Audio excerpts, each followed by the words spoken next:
اس video میں دیکھیں ایک نعت ہے جس میں آئی تھنک عاطف اسلم اور ایک کوئی اور لیڈیز ہیں جس نے نعت پڑھی ہے۔ اب یقین مانیں جیسے میں نے نعت کو اوپن کیا تو مجھے ایسا لگا جیسے کوئی سانگ ہے، گانا، میوزک لگا ہوا اس کے لحاظ سے۔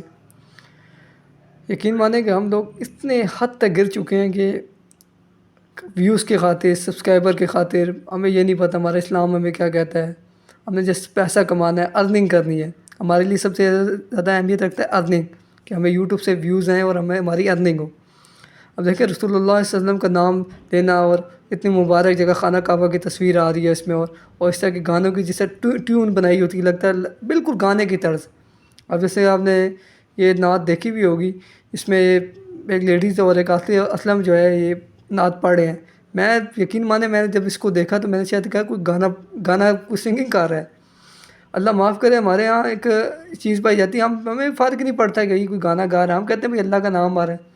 نعوذ باللہ، حتیٰ کہ اگر آپ کوئی گانا سنتے ہیں اس کا اتنا گناہ نہیں جتنا آپ نعت کو گانے کے طور پہ بنا دیتے ہیں، سب سے بڑا کبیرہ گناہ ہے کہ اللہ رسول اللہ علیہ وسلم اتنی مبارک نام لینا اور اس کو ساتھ گانا اور ٹیون کی طرح آپ جیسا ویوز کی خاطر، چند پیسوں کی خاطر آپ کرنا، لوگوں کو کانوں کو اچھا لگے۔ ہم کہتے ہیں یار ہمیں اچھا لگا ہے، حتیٰ کہ اسلام ہمیں اس چیز کا بالکل درس نہیں دیتا۔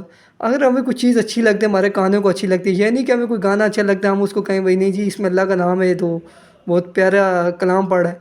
لیکن کلام پڑھنے، حتیٰ کہ ہم جو نعت شخص سنے گا الٹا یہ